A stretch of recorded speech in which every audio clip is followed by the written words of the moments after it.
Hey, SpaceWatchers! This is Space Cafe Radio, your channel about trends, great people, and space visions. I'm Thorsten, publisher of SpaceWatch.Global. On 12th of April 2022, at the ESA Mission Control Center in Darmstadt, Germany, the new Space Safety Center was opened. The center is a hub for activities protecting our planet from a raging star, risky asteroids, and defunct satellites, so to read on ESA's website. I reached out to Dr. Holger Krag to learn more. Listen to our talk. Tell us, what is this new center about and what is your role actually? I'm the head of the Space Safety Program in ESA. This center that we have inaugurated is meant to display the content of our Space Safety Program to the public. I'm managing the Space Safety Program here for ESA, and the Space Safety Program addresses three risks that are coming from space. Number one is a human-made risk, space debris. The second one is a natural risk, and that is the space weather. And the third one is also a natural risk, and that is asteroids impacting on Earth. We call that planetary defense. The Space Safety Program is addressing these three hazards, and the Space Safety Center is the first visible footprint of our activities. So in the Space Safety Center, we will be collecting data from telescopes observing asteroids, and we are collecting data from different instruments that are flying, and more are to follow, observing the space weather, so observing the activity of the sun, which they can then use to distribute to the right experts in the world that can form timely space weather warnings out of this. But what kind of data can you access, or do you have all these telescopes or sensors in the facility? When it comes to space weather, I have to confess we don't have enough sensors today in Europe. We are not equipped in a way that we can provide timely space weather warnings. We currently have 2 radiation monitors flying in space. We have another coronagraph flying in low Earth orbit. These are the sensors we are operating for Europe at the time being. There are a couple of sensors also on the way observing the sun and the space weather as a national effort. But if you look at them, you will find that they're mostly scientific efforts. And what we need to do is to turn science into operations. You know, science means to learn about the sun, to collect data and to digest and research on the data over days and months. Operations means to get the data within minutes and hours to decide on whether the solar event is becoming critical or not to Earth and spaceflight, and then to issue a warning before that event arrives to us. And that's what we mean by operational space weather forecasting. That requires completely different setup. It requires more real-time processing. It requires also sensors that can respond to this more operational need. And here we still need to work on them. For planetary defense, it is similar. We do have telescopes in Europe, and planetary defense is something you do in a cooperation. There's not a single country concerned by falling asteroids at the whole globe, so you work together. So what we are doing here is to feed data that our telescope get into an international center, and that is the Minor Planet Center, which is made for this. And the more data they have, the better the forecast will be, the more complete the picture will be. But we want to add more meaningful assets. We want to set up 4 really large survey telescopes. We call them fly eye, from the eye of the fly, a telescope with a wide angle. Mm-hmm. That's what you need. We have the goal to detect all asteroids above 14 meters with a pre-warning time of 3 weeks, so that you can evacuate a city with 3 weeks lead time if you have to. And these objects, they are hard to find. You need wide survey telescopes, and we want to build and set up 4 of them. The first one will come already in 1 year's time and will be working from Italy. And 3 others are to follow. And the data will be fed into the Minor Planet Center. We will be able to show in the Space Safety Center how that works. And you can also see the results, a risk list in that center. So, and even the center is based out of Germany, out of Darmstadt. It's serving then the ESA member state or the entire international community, or how does international cooperation look like? Because as you said, it's not just for us, it's for everyone, and we need also everyone's data.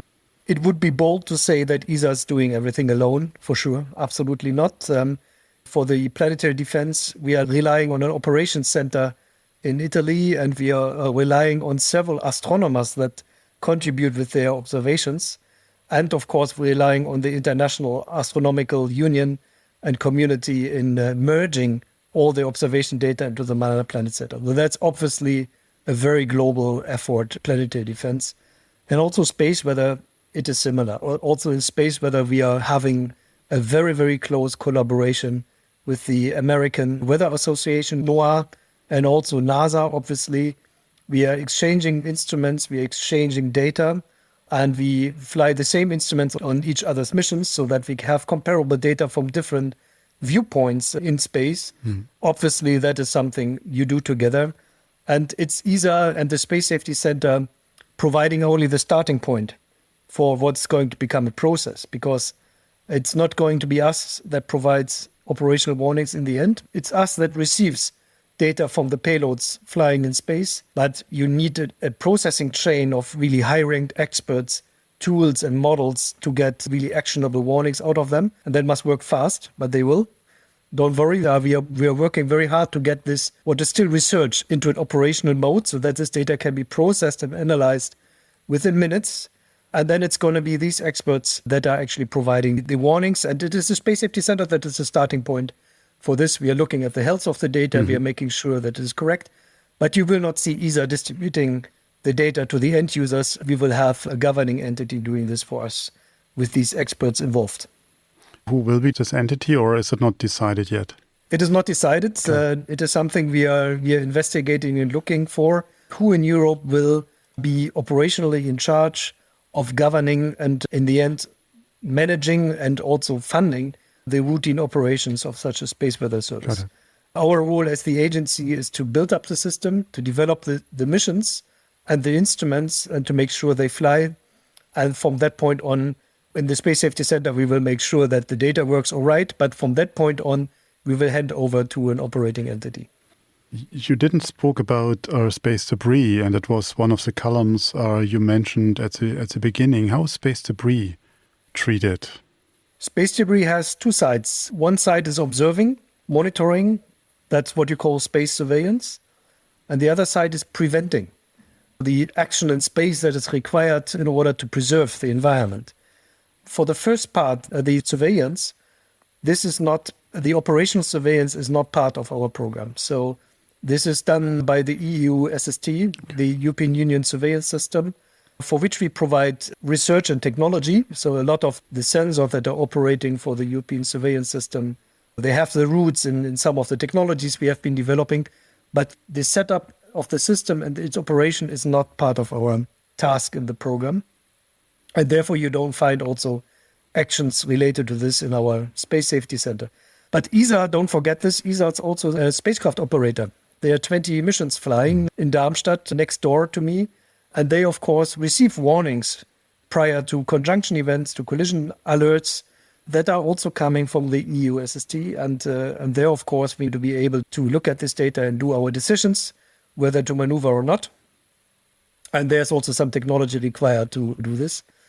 For what concerns the prevention of the problem, so sustainability actions in space, here our program is very active. We are developing the technology that you need to become debris neutral by 2030. So it's a big word. We want to make sure that by 2030, none of our missions that we launch thereafter leaves anything behind. And if they do, it should be removed retroactively by using active removal action.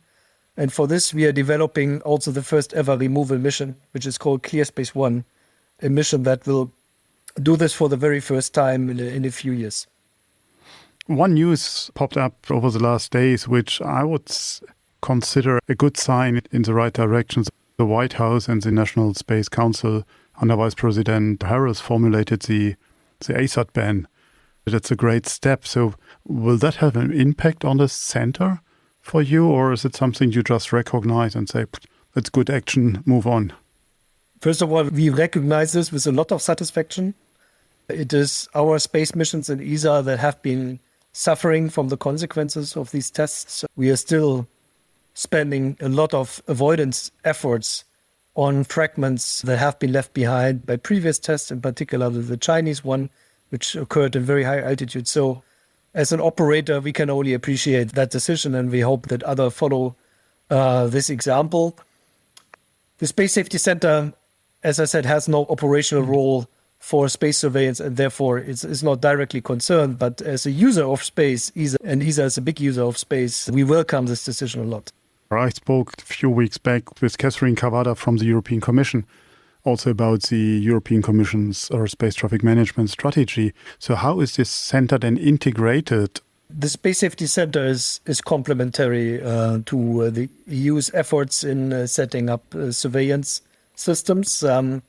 We are not looking into the building up a surveillance system nor operating it, but we have the mandate for planetary defense, space weather, and technology for space sustainability and observations. So that fits together nicely, and we hope we can even contribute a bit technology and expertise-wise to the efforts done by the EUSST. Generally speaking, the efforts we are doing in Europe, they are on the right track. So it's good to see that the number of users of the system is growing. But it's also fair to say we are still behind efforts done elsewhere. And I think that's also widely recognized that the number of objects tracked in the US, which is above 30,000 in these days, is far beyond what we can do in Europe, though we are catching up. But if you look in the more midterm future, you also see that efforts in the US are going further to even smaller objects, and then probably 100,000 objects will be tracked. When space surveillance is considered as a key to some autonomy in accessing and operating in space, we would need to catch up. I know and I'm sure that this is recognized everywhere in Europe, and that also future efforts will be put into enhancing our tracking capabilities even further to what we have.